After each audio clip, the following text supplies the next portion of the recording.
এই যে পেশেন্টটাকে দেখেন, এই পেশেন্টটা 1.5 মাস থেকে কোনো হাঁটতে পারছে না। আমি আজকে নিয়ে 3 দিন হয়ে গেল মালিশ করার। আমি মালিশ করেছি, আবার ম্যাক্সিমাম 1 সপ্তাহের মতো করতে হবে।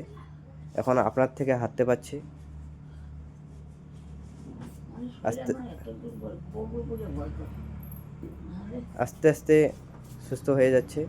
আপনারা দেখতেছেন, আমি কোনো পয়সার ডিমান্ড করি নাই, বিনা পয়সায় ফ্রি ট্রিটমেন্ট নিতেছি। আপনারা শুধু আমাকে সাপোর্ট করবেন। এইভাবে যদি গরিব মানুষের পাশে দাঁড়াইতে পারি, আপনারা শুধু সাপোর্ট নেন আমাকে। এই যে দেখুন কি সুন্দর করে হাঁটতেছে, 1.5 মাস থেকে কোনো হাঁটতে পারে নাই।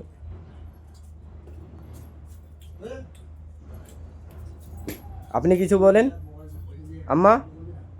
আমি কোনো পয়সা টয়সা ডিমান্ড করেছি নাকি? না। হ্যাঁ, আপনি মানুষকে কি বলবেন? গরিব মানুষ, হ্যাঁ, গরিব মানুষে এইভাবে আমি পাশেই দাঁড়াইতে চাই। আপনি কি বলতে চাচ্ছেন বলেন?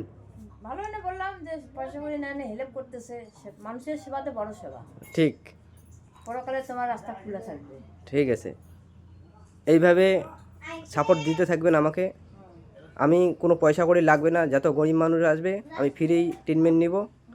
যারা দেওয়ার মতো হবে তাদের কাছে 200-400 টাকা নিব, কেন আমাকেও চলতে হবে, আপনাদেরকেও চলতে হবে। হ্যাঁ। আর যারা গরিব মানুষ আছে তাদেরকে ফ্রি দিয়ে ট্রিটমেন্ট হবে, কোনো পয়সা লাগবে না। যে কোনো ওষুধ আসবে নিতে আমি ফ্রি দিয়ে দিব ইনশাআল্লাহ।